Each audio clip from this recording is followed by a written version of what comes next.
അപ്പോൾ മനുഷ്യൻ മതപരമായി വിജ്ഞാനമുള്ളവരായി വളരണം. അതിന് മദ്രസകൾ, ദർസുകൾ, കോളേജുകൾ, ആ മതവിദ്യാഭ്യാസത്തോടൊപ്പം തന്നെ ഭൗതിക വിദ്യാഭ്യാസം ഉണ്ടാവണം.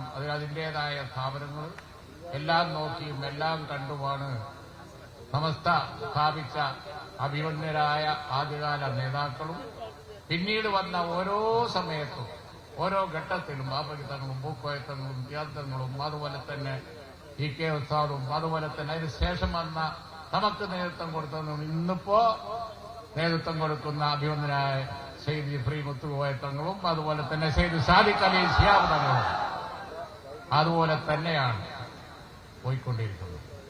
യാതൊരു സംശയവും വേണ്ട.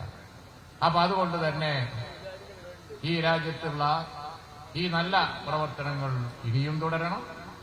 ഇനിയും സമൂഹത്തിന് നമുക്കറിയാം, ഒരു നൂറ്റാണ്ട് കഴിയുമ്പോൾ ആ നൂറ്റാണ്ടിലെ തലമുറകൾ പോയി, വേറൊരു നൂറ്റാണ്ട് വരുമ്പോൾ ഇനിയും തലമുറകൾ വരാനുണ്ട്.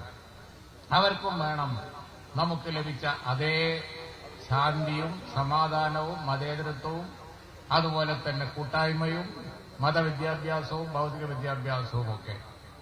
നമുക്കറിയാലോ, പാട്ടിക്കാട് ജാമിയ നൂരിയ അറബി കോളേജ് മതവിദ്യാഭ്യാസത്തിന്റെ സ്ഥാപനം അവിടെ തല ഉയർത്തി നിൽക്കുന്നു.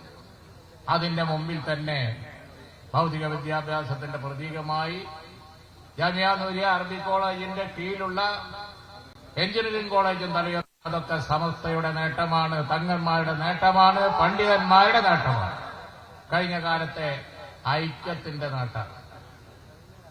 അപ്പോ ഈ ജാഥ ആ സന്ദേശം പ്രചരിപ്പിച്ചുകൊണ്ട് ബഹുമാനപ്പെട്ട തങ്ങളവരുടെ നേതൃത്വത്തിൽ കാസർഗോഡ് പോയിക്കൊണ്ടിരിക്കുകയാണ്.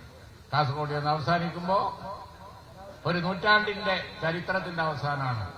പക്ഷേ മറ്റൊരു നൂറ്റാണ്ടിന്റെ പ്രഖ്യാപനം കൂടി ആവട്ടെ, അള്ളാഹു അഗ്രാക്കി തീർക്കട്ടെ എന്ന പ്രാർത്ഥനയോടുകൂടി ഈ കെട്ടുറപ്പോടെയുള്ള മുന്നേറ്റത്തിന് എല്ലാവിധ ആശംസകളും നേരുന്നു. അള്ളാഹു സഹായിക്കട്ടെ എന്ന് പ്രാർത്ഥിക്കുന്നു. അസ്സലാമു അലൈക്കും.